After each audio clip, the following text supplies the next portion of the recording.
Dental math class 9th। मैं हूं हरी sir और आप सभी बच्चे देख रहे हैं आपका अपना यूट्यूब चैनल चलो कदम बढ़ाए। जो बच्चे हिंदी मीडियम में पढ़ते हैं उनके लिए अलग से चैनल है जिसका नाम है मैथ्स विद हरी सर, आप उसे भी ज्वाइन कर सकते हैं। बच्चों, आज एक न्यू चैप्टर हम करने वाले हैं, chapter number 6 line and angles. जी हाँ, लाइन एंड एंगल्स।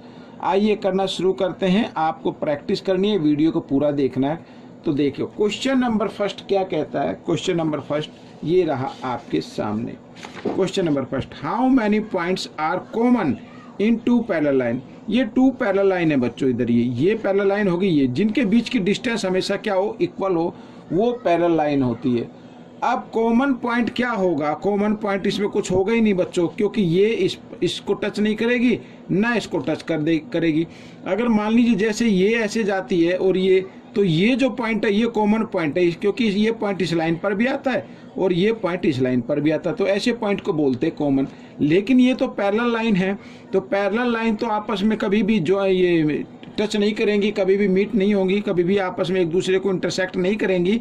तो इसमें कॉमन पॉइंट क्या होगा? इसमें कोई कॉमन पॉइंट नहीं होगा, तो इसका आंसर क्या होगा? 0। ठीक है, या तो आप इस तरीके से लिख दीजिए या खाली 0 बना दीजिए। ठीक है, तो इसका कॉमन पॉइंट 0 होगा। आइए करते हैं next question. Question number second, find the measurement of an angle which equal 1/5 of its supplement. ठीक है ना, किसके इक्वल? सप्लीमेंट के। तो यहाँ पर लेट कर लेते हैं, लेट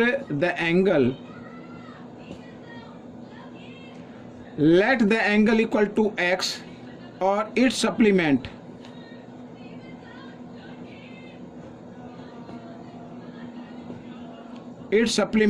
तो क्या होगा? 90 क्या है? सप्लीमेंट है ना, तो सप्लीमेंट मीन्स 180 माइनस एक्स। ठीक है, कंप्लीमेंट होता 90 माइनस एक्स।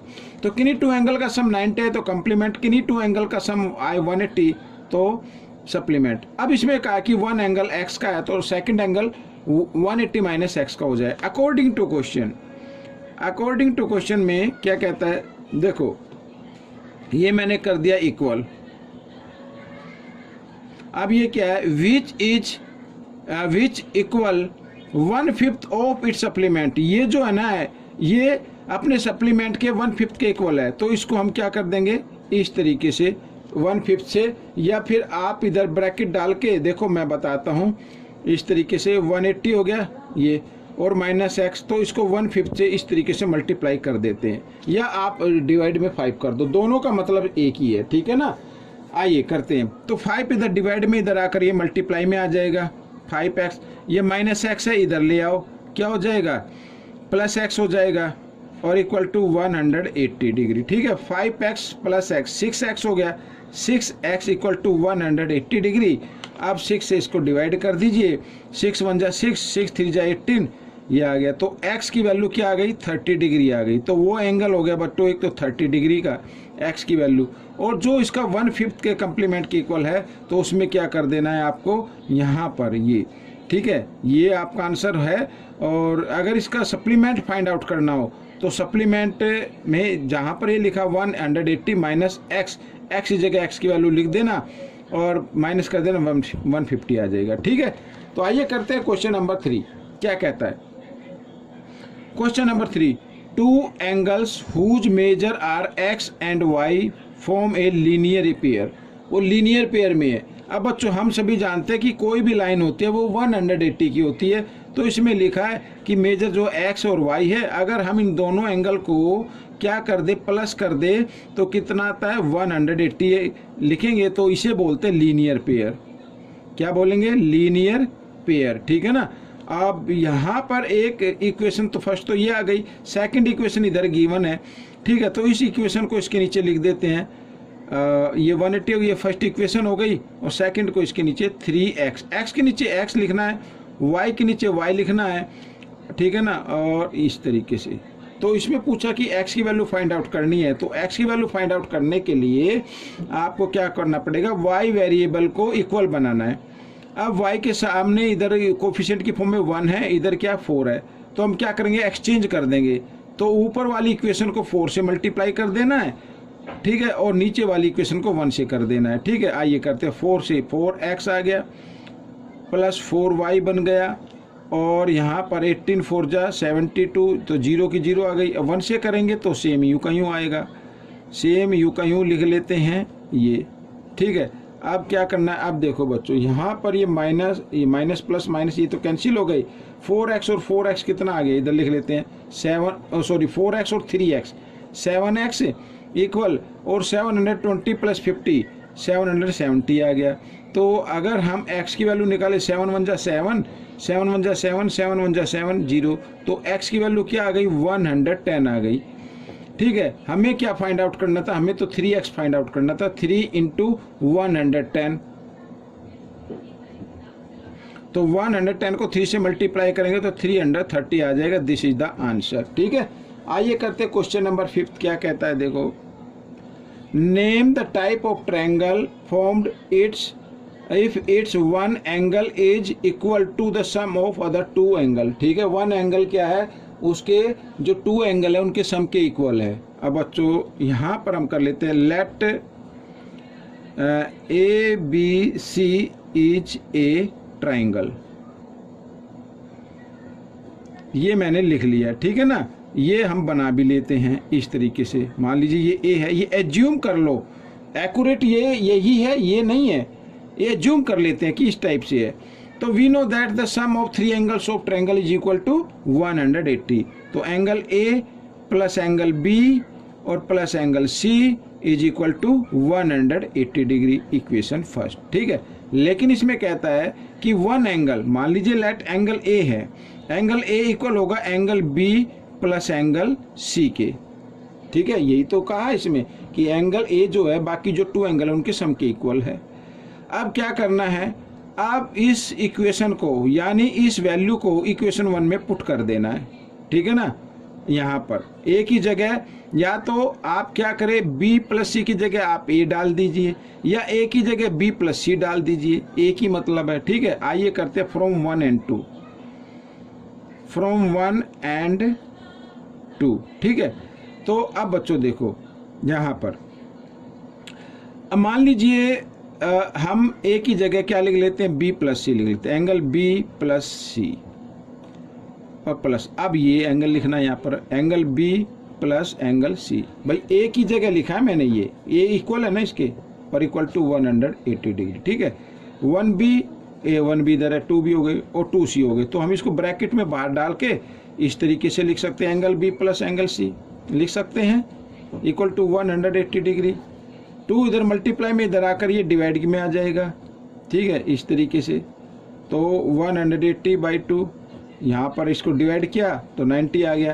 कहने का मतलब ये है कि angle B plus angle C की वैल्यू क्या आ गई, 90 डिग्री आ गई। अब इसकी वैल्यू को, बी प्लस सी की वैल्यू को अगर हम सेकंड में पुट कर दें, ठीक है, सेकंड में पुट कर दे, ठीक है, यहाँ पर लिख देता पुट दिस वैल्यू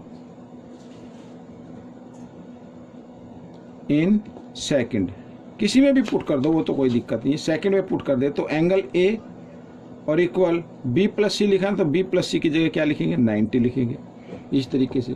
अब बच्चों जिस ट्रायंगल का वन एंगल 90 डिग्री का आता है तो that means it is a right angle triangle. ठीक है, सो यहाँ पर लिख देता हूँ, इट इज ए, ये आप आंसर है, राइट एंगल ट्रायंगल। ठीक है, ये आपका आंसर आ गया, ये वाला, ये राइट एंगल ट्रायंगल। आइए करते हैं क्वेश्चन नंबर 6। तो बच्चों क्वेश्चन नंबर 4 क्या कहता है, ये देखिए आपके सामने है, इसको भी सोल्व करते हैं। If 2 parallel line are intersected by a transversal line, ठीक है, ये 2 पैरेलल लाइन है, मैंने यहाँ पर पहले से ऑलरेडी ड्रॉ करके रखी है, ए बी पैरेलल है सी डी के, ठीक है, और ये पी के एक ट्रांसवर्सल लाइन है। आगे कहता है then name the shape formed by the bisector of its interior angle. ये जो इसके इंटीरियर एंगल है ना, इनके इंटीरियर एंगल का बाइसेक्टर, ये वाला बाइसेक्टर, ठीक है, इस तरीके से ये वाला, तो ये क्या होता है, इधर भी ये इंटीरियर एंगल बने तो इनका भी ये बाइसेक्टर, ठीक है ना। ये इससे जो फिगर बनी है इसका हमें नाम बताना है, और इसका नाम हम रख लेते हैं इधर, ये ई और एफ और जी और एच, ठीक है, इस तरीके से समझ में आ गया। अब बच्चों देखो, अगर मान लीजिए टू लाइन पैरेलल होती हैं, ये ट्रांसवर्सल लाइन होती है, तो ये एंगल और ये एंगल ये कहलाते हैं अल्टरनेट एंगल।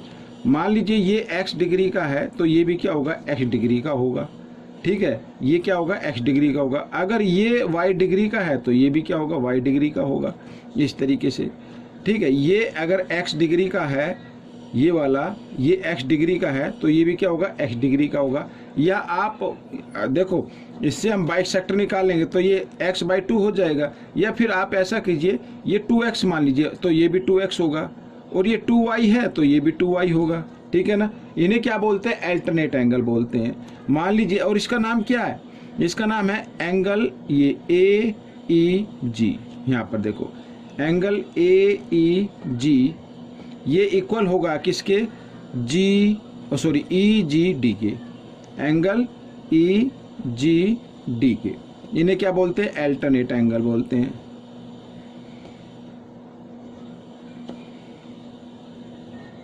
ठीक है, अल्टरनेट एंगल बोलते हैं। अल्टरनेट एंगल का मैंने नाम रखा है इधर 2x, तो ये भी इक्वल होगा 2x के, ठीक है। अल्टरनेट एंगल इक्वल होते हैं। सिमिलरली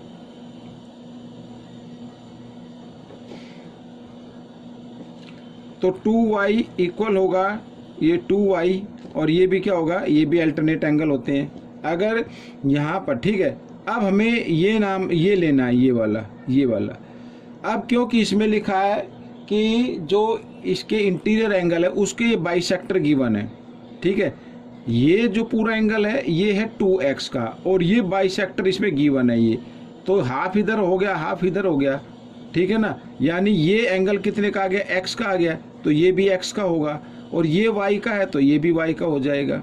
समझ में आया ना, ठीक है। तो अब देखो इधर, मान लीजिए यहाँ पर मैं लिखता हूँ इधर ये, ठीक है, ये वाला एंगल। तो जो इसमें गिवन है वो है कि सबसे पहले एंगल AEG, एंगल AEG और एंगल CGE, एंगल CGE, ठीक है। इन दोनों का सम क्या होता है, 180 डिग्री होता है, सम ऑफ इंटीरियर एंगल।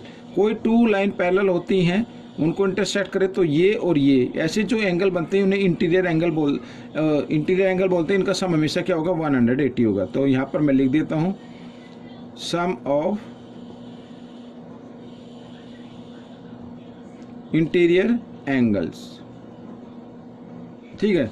अब बच्चों AGE इसका हाफ, ठीक है, यानी कि एंगल AEG और प्लस CGE का भी हाफ, तो इक्वल होगा 180 का भी हाफ, ठीक है ना। और यहाँ से क्या डिवाइड, तो 90 आ गया। अब इसमें हम क्या करेंगे, AEG का हाफ क्या बनता है, x, ठीक है, और इधर क्या बनता है, y। भाई ये x हो गया, ये y हो गया, तो इनका सम क्या आएगा, 90 डिग्री आएगा, इक्वेशन 1, ठीक है ना। अब बच्चों देखो, जहाँ पर x जमा y है, ठीक है, अब ये फिगर बन रही है बच्चों। यहाँ पर हमें ये फाइंड आउट करना है कि इस फिगर से क्या, ये जो फिगर बन रही है इसका नेम क्या होगा, ये हमें फाइंड आउट करना है। तो ये हमने ये तो कर लिया, x प्लस वाई ये दोनों 90 डिग्री के, ये 90 डिग्री के हैं, और ये हमें फाइंड आउट करना है, ये एंगल और ये एंगल। अब बच्चों देखो, जहाँ पर भी मान लीजिए ये एंगल E मैं फाइंड आउट करता हूँ, एंगल E, तो एंगल E में भी 2 एंगल लगते हैं, x और y, ठीक है, लगते हैं ना x और y। अगर इन दोनों को हम जमा कर दे तो किसके इक्वल आएगा, 90 के इक्वल आएगा, क्योंकि इक्वेशन 1 से, ठीक है, फ्रॉम 1 में हमने देखा। तो अब बच्चों ध्यान से देखो, ये भी दोनों क्या आ गए, 90 डिग्री के आ गई, ये भी दोनों क्या आ गए, 90 डिग्री के आ गई। अब हमें क्या करना है, अब हमें ये तो समझ में आ गया, ये 90 का तो ये भी 90 का रहेगा। यहाँ पे लिखना चाहो तो लिख सकते हो एंगल, इधर ये G, ये भी क्या हो जाएगा, 90 डिग्री का आ जाएगा, क्योंकि x प्लस y लिखा हुआ है ना, ये x y, तो दोनों को प्लस करेंगे तो 90 डिग्री आ जाएगी, क्वेश्चन 1 से हम देखा। अब आप ट्रायंगल ले लिए, ट्रायंगल EGH, ये एंगल आपको फाइंड आउट करना है, ठीक है। अब देखो, इन ट्रायंगल EGH में angle X plus angle Y और प्लस H, ये H, तो इन तीनों का सम क्या होगा 180 डिग्री होता है। ठीक है ना। एक्स वाई का फ्रॉम वन से देखा तो 90 डिग्री आता है, तो इधर 90 रखेंगे और equal angle H equal to 180 degree. Angle H की वैल्यू निकालेंगे तो 180 डिग्री और ये 90 इधर प्लस है, इधर आकर ये माइनस का आ जाएगा। ठीक है, तो एंगल H की वैल्यू क्या आ गई बच्चों 90 डिग्री आ गई। अब देखो बच्चों इधर ध्यान से, अब यहाँ पर ये जो EFGH क्वाड्रिलेटरल बन रहा है, तो एंगल E 90 का है, एंगल G 90 का है, एंगल H भी 90 का है, तो एंगल F भी 90 का होगा। क्यों होगा? क्योंकि जो क्वाड्रिलेटरल होते हैं उसके 4 एंगल होते हैं, उनका सम हमेशा क्या होता है 360 डिग्री होता है। ठीक है, अब मैं यहाँ पर ये लिख लेता हूँ। ठीक है, देखो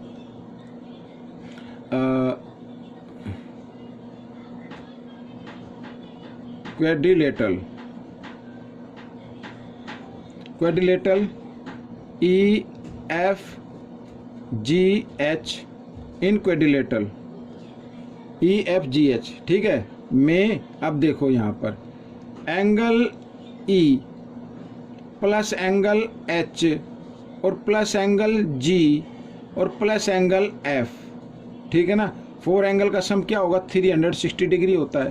तो E की वैल्यू क्या है 90 डिग्री है, E की क्या है वैल्यू 90 डिग्री है, G की वैल्यू क्या है 90 डिग्री है, H की भी वैल्यू क्या है 90 डिग्री है।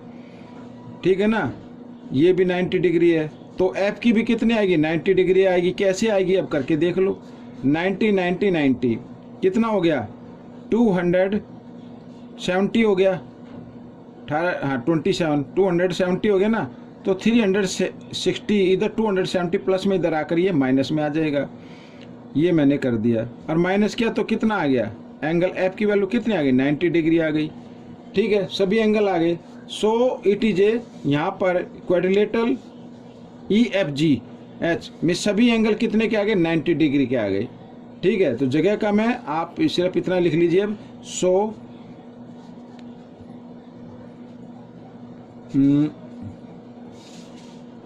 यहाँ पर मैं लिख देता हूँ, इधर लिख देता हूँ बच्चों, each angle of quadrilateral is equal 90 degree, so it is a rectangle. So it is a rectangle, ये आपका आंसर बन गया। तो बच्चों ये वीडियो भी कंप्लीट हो गई है। आपको प्रैक्टिस करनी है ज़्यादा से ज़्यादा। ठीक है, मिलेंगे नेक्स्ट पार्ट में। Till then thank you.